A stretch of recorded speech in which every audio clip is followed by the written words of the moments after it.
ayun guys, magandang araw sa inyong lahat ulit. So ito na yung part 2 ng ginawa kong video ng nakaraan about dito sa bypass road ng Kota, so Ecotourism Road. So short video lang to kasi na-explain ko naman na doon sa nakaraang video ko na ayun nga, yung detalye. So ito siya, open na ulit. Pero as of now, hindi pa siya sementado. So rough road pa rin dito. Pero dun sa may pagkalampas ng tulay, yun na yung sementado. So nung nakaraan kasi 7 months ago, talagang lupa pa hanggang dun makalampas ng tulay. Kaya sinasaraduhan pa siya. So yung ginawa dito last time, kaya sarado, yun nga, nabitin lang siguro yung pagpa-semento nung nung kalsada.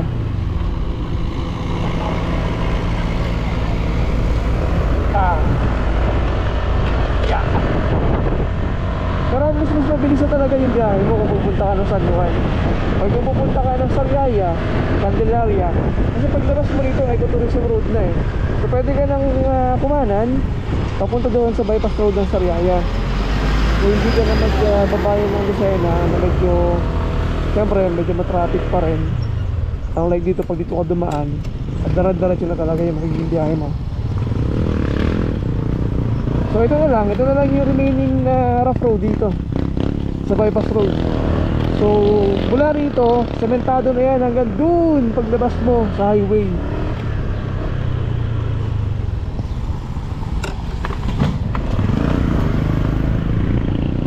Well, hindi pa naman buo kasi ito, hindi pa rin sementado itong nasa tabi. Yung dalawang outer lane. Pero at least pag nakalampas ka doon, dire-diretso ka na. So mas mabilis na yung magiging biyahe mo.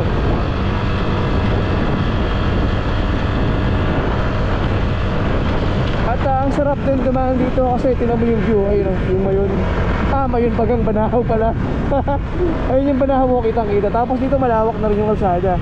So maraming tumatambay dito kapag kagabi. And sa hapon may mga nagja-jogging. So mamaya pa kami makasulubong tayo nagja-jogging. Ayun may mga photo, may mga kabataan tumatambay. So ayun yung Banahaw. So malilim dito. So yung ibang mga taga-Kota siguro or taga-Salinas, kasi part na to ng halos Pasariaya na rin or Talim kung hindi ako nagkakamali. So yung mga malapit dito na nakatirahan, jogging sila. Kung hindi umaga, hapon, gandang oras. Ganda oh. So nakita nyo na to last video ko. Kaya ayun, short video lang itong gagawin ko ngayon. Papasadahan lang natin para makita nyo na yung status. So hindi na po siya isinasara. Pwede na kayong dumaan dito, I think 24/7. So yung mga halimbawa mag-shortcut, mga galing kayo ng Sariaya, mula doon sa bypass road ng Sariaya, merong daan dito sa may gasolinahan. Hindi ko alam kung anong barangay yun, pero parang Morong, tapak sa Morong.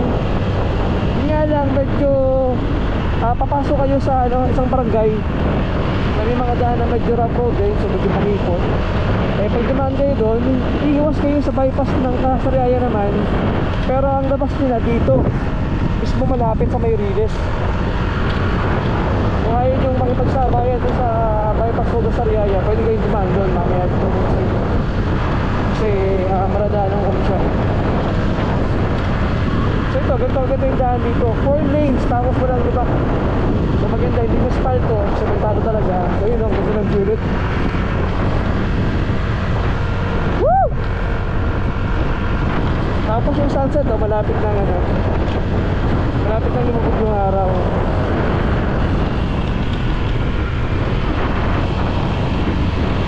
Maganda yung scenery dito pag napadaan kayo, pwede kayo dito.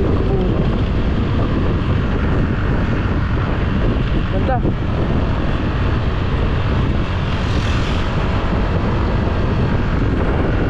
Yung mga nagtitawag ko.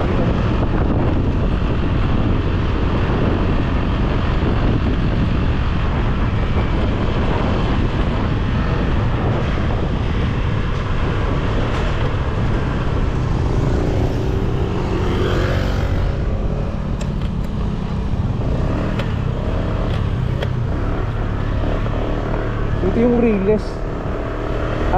Yan yung ano, I think yan yung dinadaanan papunta doon ng tren, dinadaanan ng tren yung San Pablo ba? Ewan ko, hindi ko sigurado. Pero hanggang dun yan, dito sa may ano, sa may barangay papuntang Talim, Salinas. Salinas pala, hindi Talim. Tapos dito may mga tumatambay din na grupo ng nakamotor. Pakiusap lang, kapag katambay kayo ng gabi, huwag na kayong magkare-karera dito kasi alam kong na-enjoy din yung kalsada kasi maganda, tapos bagong bukas. Pero huwag nyo nang pag-practicean yung kalsada. Tapos yung ingay. Kasi may mga tumatambay dito na gusto talagang mag-relax din kasi nga maganda yung view. Kaya masasaya kung makakasagabal po kayo sa kanila. Saka may iba talagang gusto lang din na mag-relax, tumambay. Saka para sa inyo rin, iwas na grasya. So in less than 5 minutes, dito tayo agad sa, sa highway. So kakanan tayo para marating natin yung ano naman, bypass road naman ng Sariaya.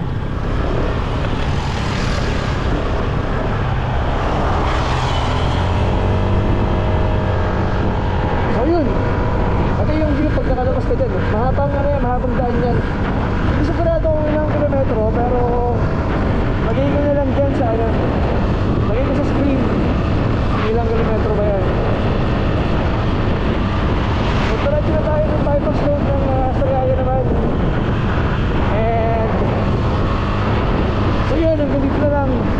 So video lang naman yun kasi nag-on ko na lang video ng part 1.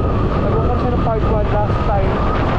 I think that's 8 months ago na. So medyo matagal yung pagitan kasi medyo busy rin eh, trabaho. Kaya ano, yun, sobrang dalang mag-content. Tapos napansin ko kasi na marami rin views na comments sa unang kong video.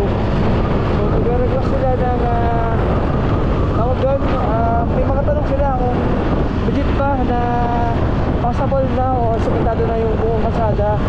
So ito na yung sagot, utol pa po siya pero kapiranggot na lang, doon na lang sa may gate. So all in all parang 98% or 99% tapos na po yung kalsada. So yun lang, see you next video ulit. Thank you for watching.